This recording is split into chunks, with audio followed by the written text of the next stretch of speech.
ಜೈ ಗುರುದೇವ್, ನಮಸ್ತೆ. Welcome to Archana Ranjan YouTube channel.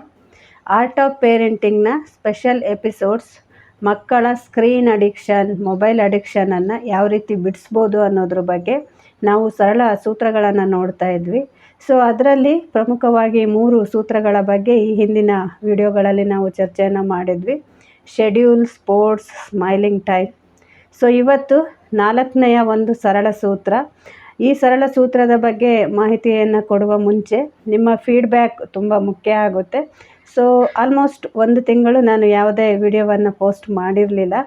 ಯಾಕೆ ಅಂದರೆ ಈ ಹಿಂದೆ ಕೊಟ್ಟಿರುವ 3 ಸೂತ್ರಗಳ ಇಂಪ್ಲಿಮೆಂಟೇಷನ್ ಹೇಗೆ ಆಗುತ್ತೆ, ಅದು ನಿಮಗೆ ಎಷ್ಟು ಉಪಯುಕ್ತ ಆಗಿದೆ, ಎಷ್ಟು ಜನ ಉಪಯೋಗಿಸ್ಕೊಂಡಿದ್ದೀರಾ ಅನ್ನುವ ಫೀಡ್ಬ್ಯಾಕ್ ಕೂಡ ನನಗೆ ಬೇಕಿತ್ತು. ಸೊ ಕೆಲವರು ಫೀಡ್ಬ್ಯಾಕನ್ನು ಕೊಟ್ಟಿದ್ದೀರಾ.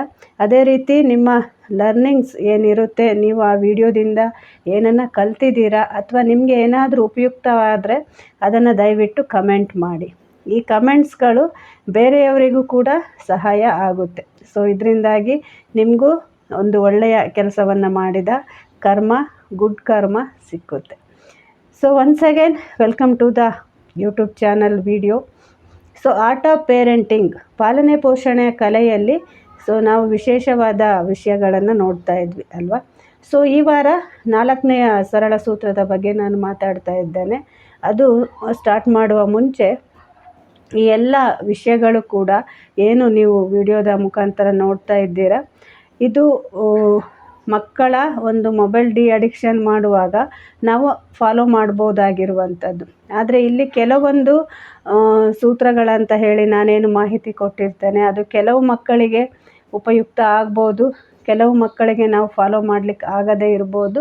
ಸೊ ಇಲ್ಲಿ ಪ್ರತಿಯೊಬ್ಬರು ಕೂಡ ವಿಭಿನ್ನ, ಹಾಗಾಗಿ ಪ್ರತಿಯೊಬ್ಬರ ಆಯ್ಕೆಗಳು ಕೂಡ ವಿಭಿನ್ನವಾಗಿರ್ಬೋದು. ಸೊ ಇವತ್ತಿನ ಟಾಪಿಕ್ ಸಿಸ್ಟಮ್. ಸೊ ಒಂದು ಸಿಸ್ಟಮ್, ಒಂದು ಪದ್ಧತಿಯನ್ನು ನಾವು ಇಲ್ಲಿ ಅಳವಡಿಸ್ಕೊಳ್ಳುವುದು ಅನ್ನೋದ್ರ ಬಗ್ಗೆ ಇವತ್ತು ಮಾತಾಡ್ತಾ ಇದ್ದೇವೆ. ಸೊ ಈ ಸಿಸ್ಟಮ್ ಯಾಕೆ ಬೇಕು ಅಂತ ಹೇಳಿದರೆ, ನಮ್ಮ ಮುಖ್ಯವಾದ ಉದ್ದೇಶ ಮಕ್ಕಳನ್ನು ಅವರ ಒಂದು ಅಡಿಕ್ಷನ್ಸ್, ಮೊಬೈಲ್ ಇರ್ಬೋದು, ಟಿ ವಿ ಇರ್ಬೋದು, ಗೇಮ್ ಇರ್ಬೋದು, ಸೊ ಇದರಿಂದ ಅವರನ್ನು ದೂರ ಮಾಡಲಿಕ್ಕೆ ಏನೆಲ್ಲ ಮಾಡ್ಬೋದು ಅನ್ನುವಂಥದ್ದು. ಸೊ ಏನೆಲ್ಲ ಮಾಡ್ಬೋದು ಅಂತ ಹೇಳಿದರೆ, ಮೊಬೈಲ್ ಹಿಡ್ಕೊಂಡು ಕೂತ್ಕೊಳ್ಳುವ ಬದಲಿಗೆ ಬೇರೆ ಯಾವ ಕೆಲಸಗಳಲ್ಲಿ ಅವರನ್ನು ನಾವು ಎಂಗೇಜ್ ಮಾಡಬೇಕು ಅನ್ನೋದನ್ನು ನಾವಿಲ್ಲಿ ತಿಳ್ಕೊಳ್ತಾ ಇದ್ದೇವೆ. ಸೊ ಲಾಜಿಕ್ ಇಷ್ಟೇ.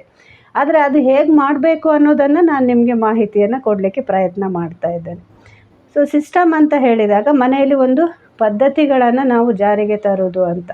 ಸೊ ಪದ್ಧತಿ ಅಂದರೆ ಉದಾಹರಣೆಗೆ ಈಗ ಮನೆಯಲ್ಲಿ ಒಂದು ಈಗ ಏನು ಸಿಸ್ಟಮ್ ಇದೆ, ಊಟ ಮಾಡುವಾಗ ಎಲ್ಲರೂ ಮೊಬೈಲ್ ಹಿಡ್ಕೊಳ್ಳೋದು ಅಥವಾ ಟಿ ವಿ ನೋಡೋದು, ಟಿ ವಿ ಎದುರುಗಡೆ ಕೂತು ಊಟ ಮಾಡೋದು, ಇದು ಒಂದು ಪದ್ಧತಿ ಇರುತ್ತೆ.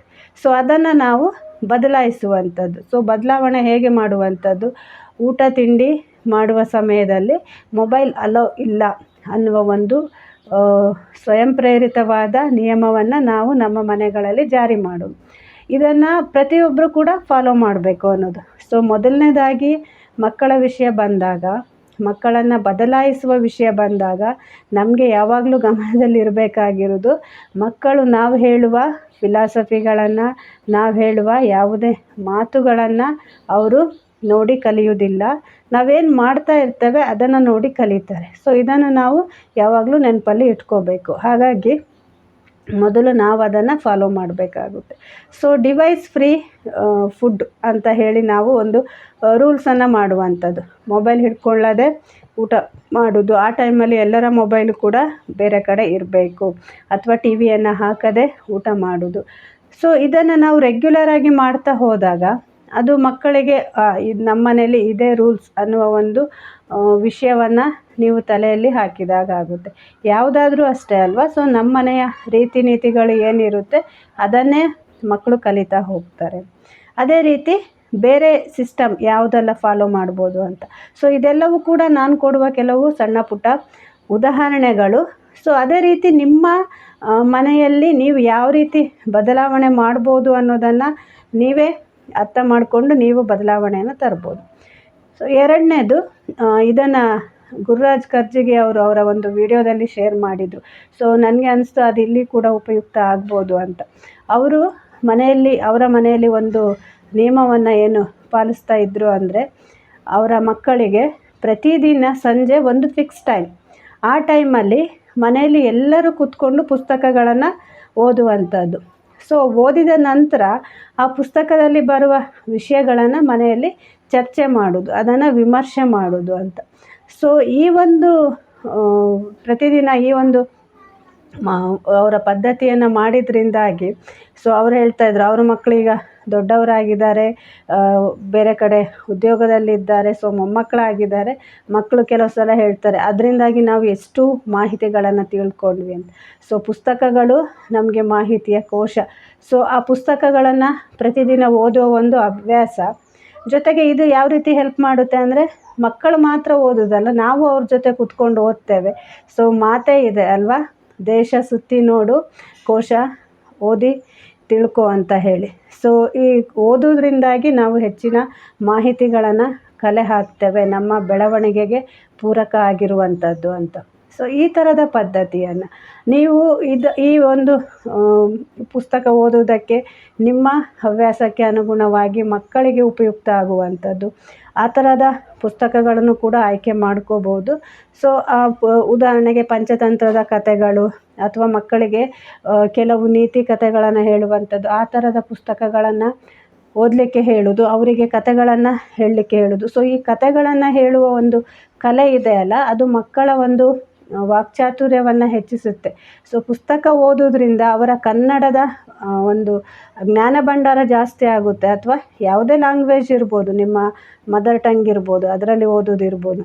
ಸೊ ಹೆಚ್ಚಿನ ಪದಗಳನ್ನು ಅವರು ಕಲೀಲಿಕ್ಕೆ ಸಹಾಯ ಆಗುತ್ತೆ. ಸೊ ಅವರ ಶಬ್ದ ಸಂಗ್ರಹ ಜಾಸ್ತಿ ಆಗುತ್ತೆ. ಇದು ನಮ್ಮ ಮೊಬೈಲಿಂದ ಮಕ್ಕಳನ್ನು ದೂರ ಮಾಡಲಿಕ್ಕೂ ಕೂಡ ನಮಗೆ ಸಹಾಯ ಮಾಡುತ್ತೆ. ಯಾವುದೇ ಒತ್ತಾಯವಿಲ್ಲದೆ, ಫೋರ್ಸ್ಫುಲಿ ಮೊಬೈಲನ್ನು ಕಿತ್ಕೊಳ್ಳದೆ ನಾವು ಬುದ್ಧಿವಂತಿಕೆಯಿಂದ ಅವರನ್ನು ಕೆಲಸಗಳಲ್ಲಿ ತೊಡಗಿಸುವಂಥದ್ದು. ಸೊ ನೆಕ್ಸ್ಟ್ ಇರುವಂಥದ್ದು ಮನೆಯ ಕೆಲಸ ಕಾರ್ಯ. ಇದು ತುಂಬ ಇಂಪಾರ್ಟೆಂಟ್ ಆಗಿದೆ. ಉದಾಹರಣೆಗೆ ನಾವು ಸಣ್ಣವರಿದ್ದಾಗ ನಾವು ಮನೆಯ ಎಲ್ಲ ಕೆಲಸವನ್ನು ಮಾಡ್ತಾಯಿದ್ವಿ.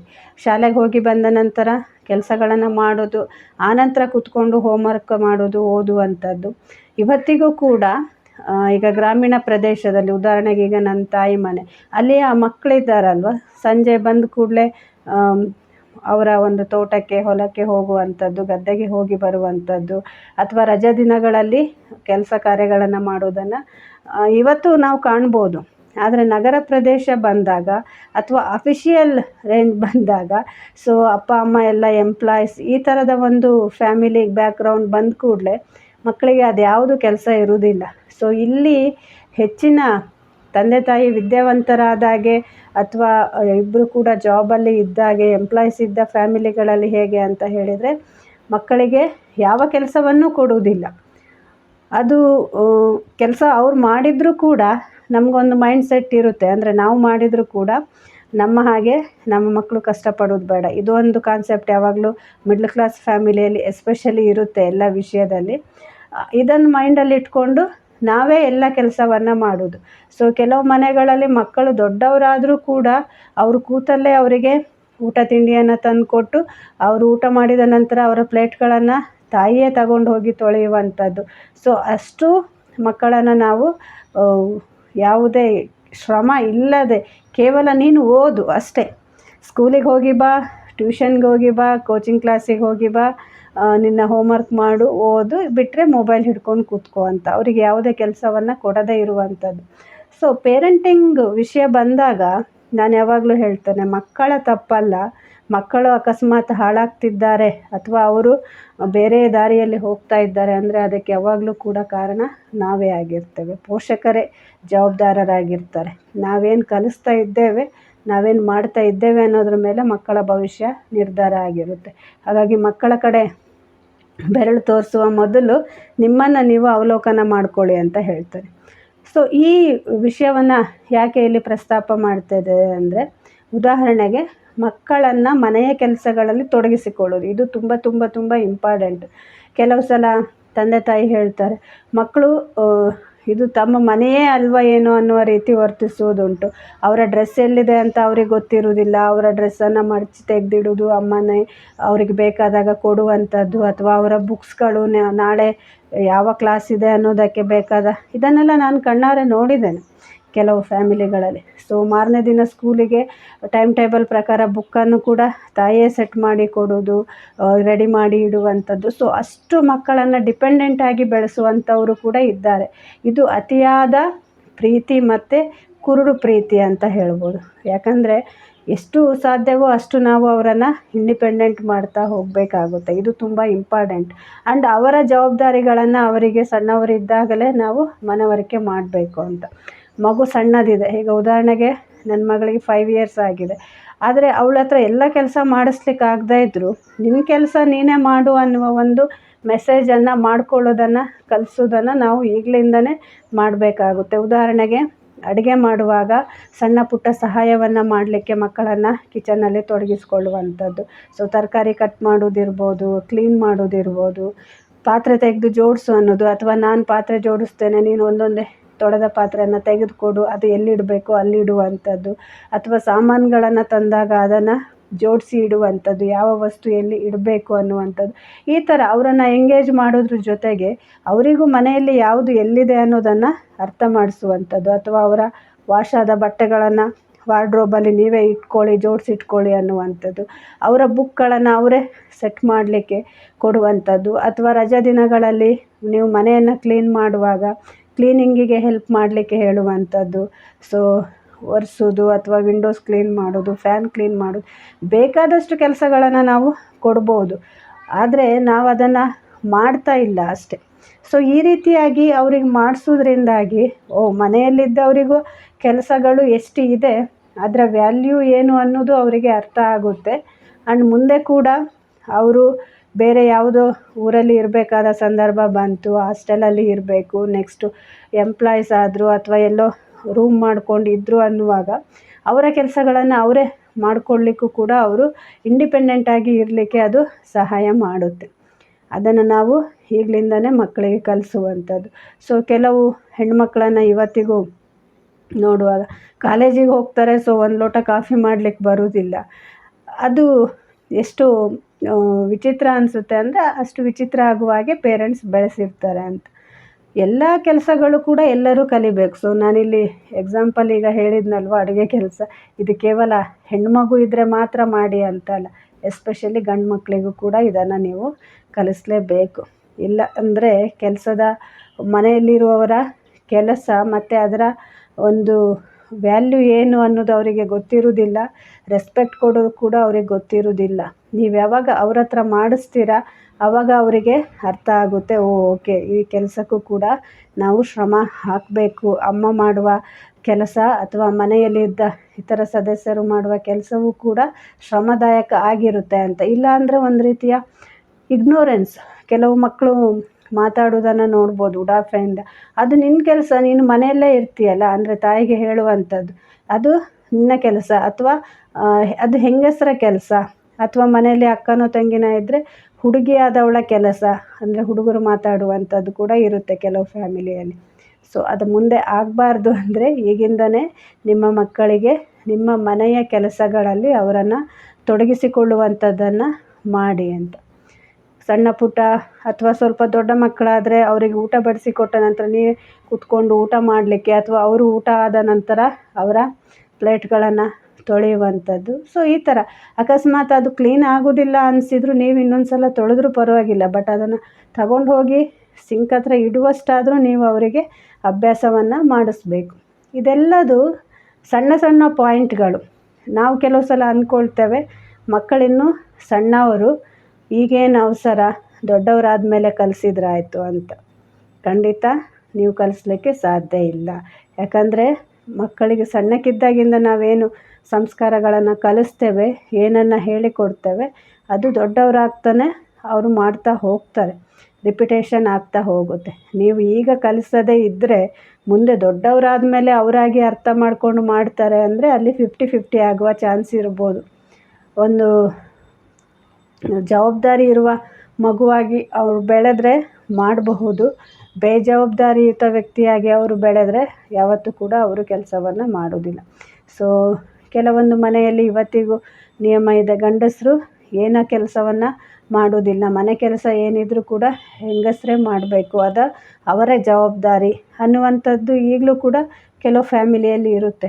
ಸೊ ಅದು ಎಲ್ಲಿವರೆಗೆ ಇರುತ್ತೆ ಅಂದರೆ, ಗೃಹಿಣಿ ಅಕಸ್ಮಾತ್ ಹುಷಾರಿಲ್ಲದೆ ಮಲಗಿದರೆ ಮನೆಯಲ್ಲಿದ್ದವರೆಲ್ಲ ಉಪವಾಸ ಇರಬೇಕಾಗ್ಬೋದು. ಒಂದು ಟೀ ಕಾಫಿ ಮಾಡ್ಕೊಳ್ಳಿಕ್ಕೆ ಗೊತ್ತಿಲ್ಲದೆ ಇರುವಂತಹ ಮಹಾಪುರುಷರನ್ನು ಕೂಡ ನಾನು ನೋಡಿದ್ದೇನೆ. ಸೊ ಇವತ್ತಿಗೂ ಪ್ರತಿಯೊಂದನ್ನು ರೆಡಿ ಮಾಡಿ ಟೇಬಲ್ಗೆ ತಂದುಕೊಟ್ಟು, ಅವರ ಆಫೀಸ್ಗೆ ಹೋಗುವಾಗ ಲಂಚ್ ಬಾಕ್ಸ್ ಬ್ಯಾಗನ್ನು ರೆಡಿ ಮಾಡಿ ಕೊಟ್ಟು ಕಳಿಸುವಂತಹ ಮಹಿಳೆಯರನ್ನು ಕೂಡ ನೋಡಿದ್ದೇನೆ. ಸೊ ಮದುವೆಯಾಗಿ ಬಂದ ಆ ಮಹಿಳೆಗೆ ಅದೆಷ್ಟು ಕಷ್ಟ ಆಗ್ಬೋದು ಅಂದರೆ, ಸೊ ಅವ್ರ ಅಮ್ಮನಿಗೆ ಪ್ರತಿದಿನ ಮನಸಲ್ಲೇ ಬೈಕೊಳ್ತಾ ಇರ್ತಾರೆ. ಎದುರಿಗೆ ಹೇಳಲಿಕ್ಕಾಗೋದಿಲ್ಲಲ್ಲ ಅತ್ತೆಗೆ. ಸೊ ಮನಸಲ್ಲೇ ಹೇಳ್ತಾ ಇರ್ತಾರೆ, ಏನಂತ ಮಕ್ಕಳನ್ನು ಬೆಳೆಸಿದ್ದಾರೆ ಅಂತ ಹೇಳಿ. ಸೊ ಇದೆಲ್ಲ ವಾಸ್ತವ. ಇದನ್ನು ಸರಿ ಮಾಡ್ಕೊಳ್ಳೋದ್ರ ಜೊತೆಗೆ ಮಕ್ಕಳನ್ನು ಬೇರೆ ವಿಷಯದಲ್ಲಿ ಎಂಗೇಜ್ ಮಾಡಲಿಕ್ಕೆ ಇದು ನಮಗೆ ಹೆಲ್ಪ್ ಆಗುತ್ತೆ. ಸೊ ಅವರಿಗೆ ರೆಸ್ಪಾನ್ಸಿಬಿಲಿಟಿಗಳನ್ನು ಕೊಡ್ತಾ ಹೋಗುವಂಥದ್ದು, ಅವರಿಗೆ ವ್ಯಾಲ್ಯೂಗಳನ್ನು ಅರ್ಥ ಮಾಡಿಸುವುದು ಅಂತ. ಸೊ ಇದು ನಾನು ಹೇಳಿದ ಕೆಲವು ಉದಾಹರಣೆಗಳು. ಈ ಥರದ ಬೇರೆ ಬೇರೆ ಕೆಲಸಗಳನ್ನು ನೀವು ಕೂಡ ಮನೆಯಲ್ಲಿ ಮಾಡ್ಬೋದು. ಉದಾಹರಣೆಗೆ ಗಾರ್ಡನಿಂಗ್. ಸೊ ಗಿಡಗಳನ್ನು ನೆಡುವ ಹವ್ಯಾಸ ನಿಮಗೆ ಇದ್ದರೆ, ಪ್ರತಿದಿನ ಸಂಜೆ ಬಂದ ಕೂಡಲೇ ಗಿಡಕ್ಕೆ ನೀರು ಹಾಕುವ ಒಂದು ಅಭ್ಯಾಸವನ್ನು ಮಕ್ಕಳ ಹತ್ರ ಮಾಡಿಸುವಂಥದ್ದು. ಸೊ ರಜಾ ದಿನಗಳಲ್ಲಿ ಪ್ಲಾಂಟ್ ನೆಡುವ ಬಗ್ಗೆ, ಆ ವಿಷಯಗಳ ಬಗ್ಗೆ ಮಾಹಿತಿಯನ್ನು ಕೊಡುವಂಥದ್ದು, ಸಣ್ಣ ಸಣ್ಣ ಕೆಲಸ. ಸೊ ಇದು ಪ್ರತಿ ಮನೆಯಲ್ಲೂ ವಿಭಿನ್ನವಾಗಿರುತ್ತೆ. ನಿಮ್ಮ ಮನೆಯ ಪದ್ಧತಿಗಳು ಹೇಗಿದೆ ಅಥವಾ ನೀವು ಹೇಗೆ ಕೆಲಸ ಮಾಡ್ತಿದ್ದೀರಾ ಅನ್ನೋದ್ರ ಮೇಲೆ. ಆದರೆ ನೀವು ಸ್ವಲ್ಪ ಗಮನ ವಹಿಸಿದರೆ ಈ ಒಂದು ಸಿಸ್ಟಮ್ ಅನ್ನು ನೀವು ಎಸ್ಟಾಬ್ಲಿಷ್ ಮಾಡೋದ್ರಿಂದಾಗಿ ನಿಮ್ಮ ಮಕ್ಕಳು ಮೊಬೈಲ ಒಳಗಡೆ ಹೋಗಿ ಕೂತ್ಕೊಳ್ಳುವ ಬದಲು ಹೊರಗಿನ ಪ್ರಪಂಚದ ಜೊತೆಗೆ ಅವರನ್ನು ಒಂದು ಎಂಗೇಜ್ ಮಾಡಲಿಕ್ಕೆ ಇದು ಸಹಾಯ ಮಾಡುತ್ತೆ. ಸೊ ಪ್ಲಾಂಟ್ಸ್ ಬಗ್ಗೆ ಹೇಳ್ತಾ ಇದ್ದೆ. ಸೊ ಗಿಡಗಳ ಬಗ್ಗೆ, ಪರಿಸರದ ಬಗ್ಗೆ ಅವರಿಗೆ ಒಂದು ಪ್ರೀತಿಯನ್ನು ಬರುವ ಹಾಗೆ ಮಾಡುವಂಥದ್ದು. ಗಿಡ ಹೇಗೆ ಬೆಳೆಯುತ್ತೆ, ಕೆಲವರು ಹೇಳ್ತಾರಲ್ಲ ಭತ್ತದ ಮರ ಇರುತ್ತೆ ಅಂತ ಹೇಳುವಂತಹ ಮಕ್ಕಳು ಕೂಡ ಇದ್ದಾರೆ. ಸೊ ಭತ್ತ ಆಗುವಂಥದ್ದು ಗದ್ದೆಯಲ್ಲಿ ಅನ್ನುವಂತಹ ಒಂದು ಸಾಮಾನ್ಯ ಜ್ಞಾನ ಇಲ್ಲದ ಹಾಗೆ ಕೂಡ ನಾವು ಬೆಳೆಸುವ ಅಂತಹ ತಂದೆ ತಾಯಂದಿರಿದ್ದಾರೆ. ಹಾಗಾಗಿ ಗಿಡ ಮರಗಳ ಬಗ್ಗೆ ಕಾಳಜಿ ಬರುವಂತಹ ಕೆಲಸಗಳನ್ನು ನಾವು ಮಾಡಿದರೆ ಮಕ್ಕಳು ಮಾಡ್ತಾರೆ. ಸೊ ಕಳೆದ ತಿಂಗಳವರೆಗೆ ಇದರ ಒಂದು ಅರಿವು ಎಲ್ಲರಲ್ಲೂ ಇರುತ್ತೆ. ಸೊ ಸಮ್ಮರ್ ಬಂದಾಗ ಗ್ಲೋಬಲ್ ವಾರ್ಮಿಂಗ್ ಬಗ್ಗೆ, ಗಿಡ ನೆಡಬೇಕು ಅನ್ನೋದ್ರ ಬಗ್ಗೆ, ಅದೆಲ್ಲದ್ರ ಬಗ್ಗೆ ದೊಡ್ಡ ದೊಡ್ಡ ಮಾತುಗಳನ್ನು ನಾವು ಆಡಿರ್ತೇವೆ. ಮಳೆ ಬಂದ ಕೂಡಲೇ ನಮಗೆ ಎಲ್ಲ ಮರ್ತು ಹೋಗುತ್ತೆ. ಬೇಕಿದ್ರೆ ಕಡಿಯೋ ಕೆಲಸವನ್ನು ಮಾಡ್ತೇವೆ, ನೆಡುವ ಬಗ್ಗೆ ಯೋಚನೆ ಮಾಡೋದಿಲ್ಲ. ಸೊ ಇದನ್ನು ಕೂಡ ನೀವು ಮಾಡ್ಬೋದು. ನಿಮ್ಮ ಮನೆಯ ಪರಿಸರದಲ್ಲಿ ನಿಮಗಿರುವ ಜಾಗದಲ್ಲಿ 1 ಅಥವಾ 2 ಗಿಡ ನೆಡೆಸಲಿಕ್ಕೂ ಸಾಧ್ಯ ಆದರೂ ಕೂಡ ಆ ಗಿಡವನ್ನು ನೆಡಿ, ಅದಕ್ಕೆ ನೀರು ಹಾಕುವ ಕೆಲಸವನ್ನು, ಜವಾಬ್ದಾರಿಯನ್ನು ಆ ಮಗುವಿಗೆ ಕೊಡಿ.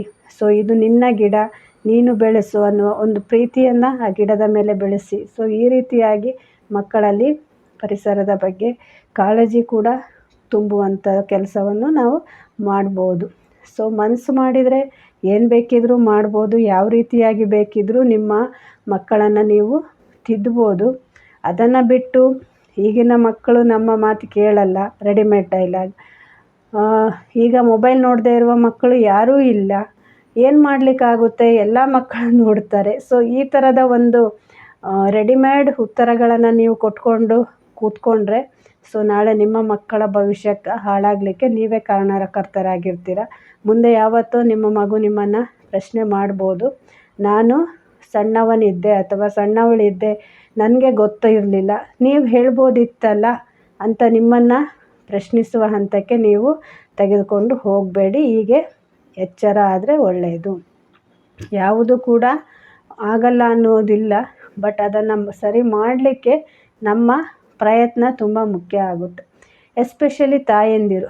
ಸೊ ಇಲ್ಲಿ ನಾನು ಹೇಳಿದ ಎಲ್ಲ ವಿಷಯಗಳು ಕೂಡ ಸರಿ ಅನಿಸಿದರೂ ಕೂಡ ನಿಮಗೆ ಕೆಲವು ಸಲ ಅದನ್ನು ಕಾರ್ಯರೂಪಕ್ಕೆ ತರಲಿಕ್ಕೆ ಕಷ್ಟ ಆಗ್ಬೋದು. ಯಾಕಂದರೆ ಫ್ಯಾಮಿಲಿ ಸಪೋರ್ಟ್ ಆ್ಯಂಡ್ ಮನೆಯವರೆಲ್ಲರೂ ಅರ್ಥ ಮಾಡ್ಕೊಳ್ಳೋದು, ಈ ಕಾನ್ಸೆಪ್ಟ್ಗಳನ್ನು ಅರ್ಥ ಮಾಡ್ಕೊಳ್ಳೋದು ಮುಖ್ಯ ಆಗುತ್ತೆ. ಹಾಗಾಗಿ ಮಕ್ಕಳ ಹತ್ರ ಮಾತಾಡುವ ಮೊದಲು, ಮಕ್ಕಳಿಗೆ ಅರ್ಥ ಮಾಡಿಸುವ ಮೊದಲು ಈ ಮನೆಯವರ ಜೊತೆ ಮಾತಾಡುವ ಪ್ರಯತ್ನವನ್ನು ಮಾಡಿ.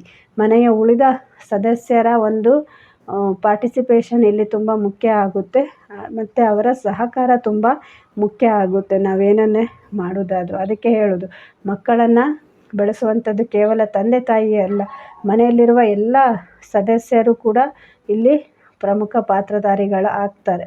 ಇದು ಕೂಡ ಮುಖ್ಯ. ಜೊತೆಗೆ ಕೆಲವೊಂದು ವಿಷಯಗಳಲ್ಲಿ ತಾಯಂದಿರು ಏನು ತಪ್ಪು ಮಾಡ್ತೇವೆ ಅಂದರೆ, ನಮಗೆ ಮಕ್ಕಳ ಬಗ್ಗೆ ಮಮಕಾರ ಜಾಸ್ತಿ. ಯಾಕೆ ಅಂತ ಹೇಳ್ತಾರೆ ಅಂದರೆ, ಮಗುವಿಗೋಸ್ಕರ ತ್ಯಾಗ ಮಾಡೋದು ತಾಯಿಯೇ ಜಾಸ್ತಿ.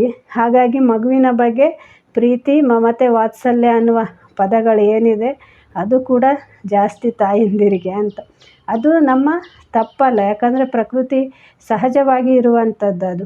ಸೊ ಮಗುವಿನ ಕನ್ಸೆಪ್ಷನಿಂದ ಹಿಡಿದು ಈ ತ್ಯಾಗ ಪ್ರಾರಂಭ ಆಗುತ್ತೆ ಅಲ್ವಾ. ಸೊ ಬಾಡಿಯಲ್ಲಾಗುವ ಚೇಂಜಸ್ ಇರ್ಬೋದು, ಪ್ರೆಗ್ನೆನ್ಸಿಯ ಕಾಂಪ್ಲಿಕೇಶನ್ಸ್ ಇರ್ಬೋದು, ವಾಮಿಟಿಂಗ್ ಇರ್ಬೋದು, ವೀಕ್ನೆಸ್ ಇರ್ಬೋದು, ಸೊ ಹೆರಿಗೆ ನೋವು ಇರ್ಬೋದು. ಈ ಎಲ್ಲ ನೋವುಗಳನ್ನು ತಿಂದು ಆ ಮಗುವನ್ನು ನಾವು ಭೂಮಿಗೆ ತಂದಿರ್ತೇವೆ. ಹಾಗಾಗಿ ಆ ಮಗುವಿನ ಬಗ್ಗೆ ಕಾಳಜಿ ನಮಗೆ ಜಾಸ್ತಿ. ಆದರೆ ಕೆಲವೊಂದು ಸಲ ತಾಯಂದಿರ ಈ ಅತಿಯಾದ ಪ್ರೀತಿ ಕೂಡ ಮಕ್ಕಳನ್ನು ಹಾಳು ಮಾಡುತ್ತೆ. ಯಾಕಂದರೆ ಯಾರು ಹೆಚ್ಚು ತ್ಯಾಗ ಮಾಡಿರ್ತಾರೋ ಅವರಿಗೆ ಪ್ರೀತಿ ಜಾಸ್ತಿ ಅಂತ ಹೇಳ್ತಾರೆ. ಹಾಗಾಗಿ ತ್ಯಾಗದ ವಿಷಯ ಬಂದಾಗ ಫಸ್ಟು ಯಾವಾಗಲೂ ಕೂಡ ತಾಯಿಯೇ ಮಾಡುವಂಥದ್ದು. ಆ ಸ್ಥಾನಕ್ಕೆ ಬೇರೆ ಯಾರು ಬರಲಿಕ್ಕೆ ಸಾಧ್ಯವಿಲ್ಲ, ಅದು ಅವಳಿಗೆ ಮಾತ್ರ ಗೊತ್ತು.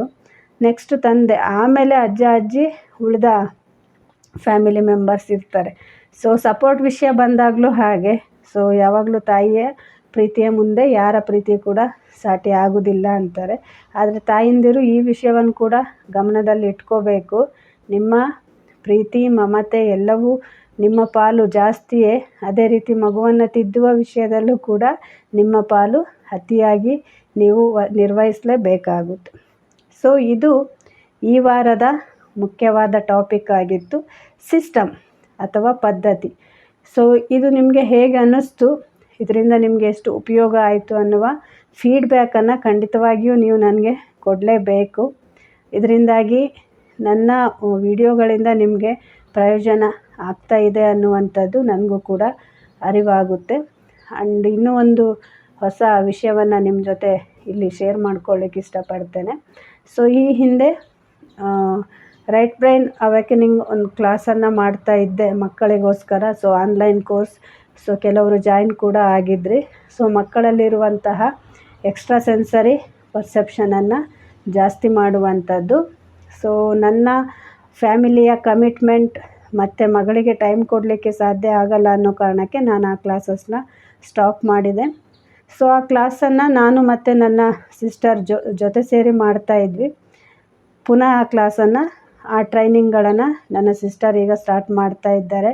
ನಿಮಗೆ ಯಾರಾದ್ರೀಗ ಆ ಕ್ಲಾಸಿಗೆ ಸೇರಿಸ್ಬೇಕು ಅಂತ ಇಂಟ್ರೆಸ್ಟ್ ಇದ್ದರೆ ನೀವು ನನಗೆ ಕಾಂಟ್ಯಾಕ್ಟ್ ಮಾಡಿದರೆ ನಾನು ಅವರ ನಂಬರನ್ನು ಕೊಡ್ತೇನೆ. ಇದು ಆನ್ಲೈನ್ ಕ್ಲಾಸ್ ಆಗಿರುತ್ತೆ.